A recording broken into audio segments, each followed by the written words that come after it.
Lieutenant? Good morning. Lieutenant Terrence Mattia, T-E-R-R-A-N-C-E. Last name is M-A-T-I-A. The Section Lieutenant for Crimes Against Persons in the Investigative Division of the Sioux Falls Police Department.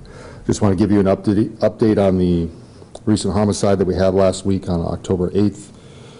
Just to recap a little bit on that. First, to give you some insight as to how we got to this point today. On October 8th at approximately 3:30 a.m., there was a report of shots fired near the area of Bainbury and West 56th Street in Sioux Falls. As a result of that, officers started responding to that area, and then a report of a crash occurred, a crash of one vehicle crash near the intersection of 57th and Marion shortly thereafter. Responding officers located the driver of that vehicle and the victim of the homicide, Clay Stubbs, with a date of birth of 4/28/1984. He was located outside of his vehicle. At that time, he was alive. Officers did suspect that he had a gunshot wound to his chest at that point when they were providing emergency medical attention to him prior to arrival of fire and ambulance services. He was immediately transported to the hospital where he underwent emergency medical procedures. And during that, another location was found that he had been shot at least twice. The autopsy has confirmed that as well, that he died as a result of 2 gunshot wounds to the torso. Those rounds would be 9mm. We know that they were fired from a 9mm pistol at this point.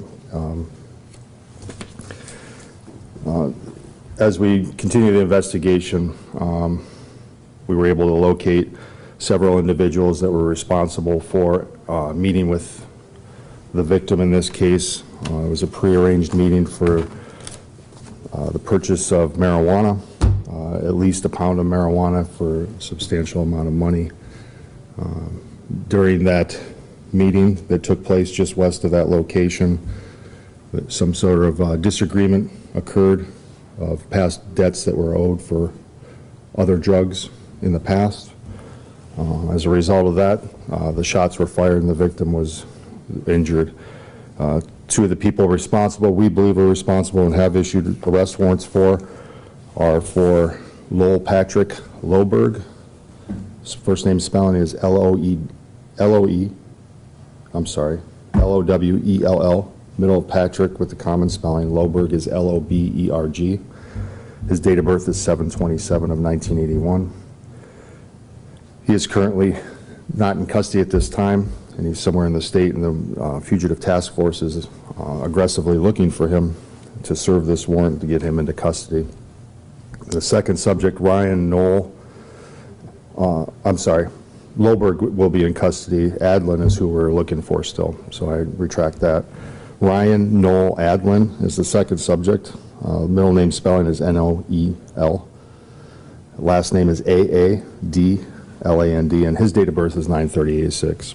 Mr. Loberg will be in custody. Adlin is currently not. Mr. Loberg is in another facility and will be transported here to the Minnetonka County Sheriff's Office soon, but he is in custody. The charges for both of these subjects are murder in the first degree, murder second degree, and first degree manslaughter. We were able to obtain the arrest warrants, and there was no delay in getting it out. We didn't feel there was a danger to the community, so we wanted to make sure and apprehend both of them prior to release any of that information. Other than that, I don't have much to update on that. I think I did update autopsy. There was no video of anything that occurred. This was an extensive investigation by numerous detectives and agencies to locate information, to get the right people in the right place at the right time, and citizens coming forward and giving us information. There was a lot of good witnesses out there who particularly described what, at that time, the unknown suspects were wearing, but I only know what the suspects were wearing, their clothing and descriptions, so that we were able to get this to a speedier conclusion.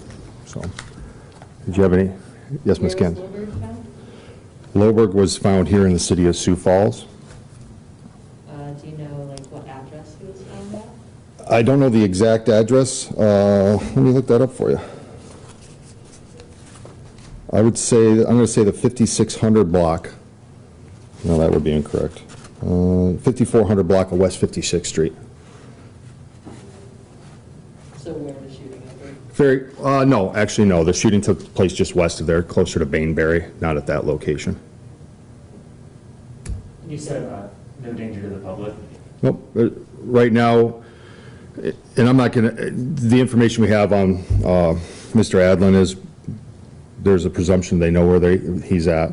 They're currently attempting to apprehend him, and I'm quite confident that the Fugitive Task Force will apprehend him. They're experts at what they do in getting people into custody, so I don't believe there's a danger to the public. These folks were all known to each other.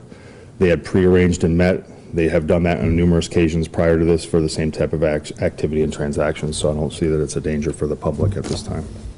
So was it a drug rip or was it something else? It was, I think, and what you'll find when you read the affidavit as well, is there was money owed for previous transactions. And I think there may have been some consternation for that that money hadn't been paid. Just so happens it was a similar amount in a transaction that took place on this occasion at the time of the shooting.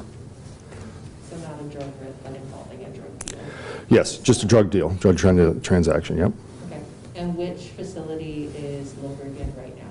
Right now, he's in the state pen, and he'll be transported down here shortly to the Minnehaha County Jail.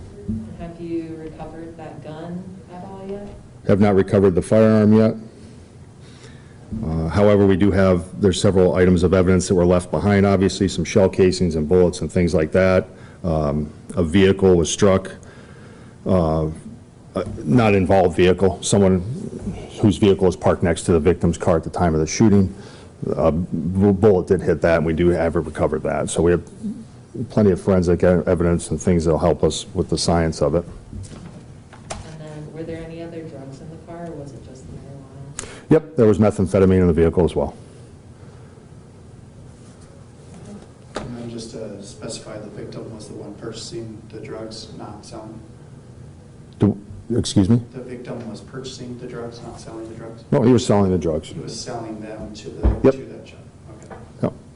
And as the affidavit says, I'll say it again, it was about a pound of marijuana is what the arrangement was for. Okay. And you said he was picked up on 53rd Street, 5400 block of 53rd, is what you said? 5400 block, Sorry. no, 5300 block of West, 5400 block of West 56th Street. Thank you. Yep. A lot of 5s and 6s and 3s in there. Anything else? I'm an open book today, so.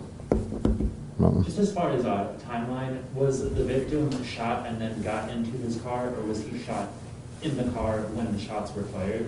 Do you know that at all? He was shot inside of the vehicle. One of the suspects, which I won't allude to because that is part of the investigation, because we still have to contact other people and interview them well. One of the individuals was in the car and the other one was standing outside of the car at the time of the shooting. Were there any weapons in the car of the victim? Yes. Did he shoot back at him then? No. All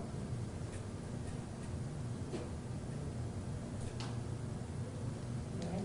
Good? Awesome. Thanks, folks. Have a great day. Appreciate it.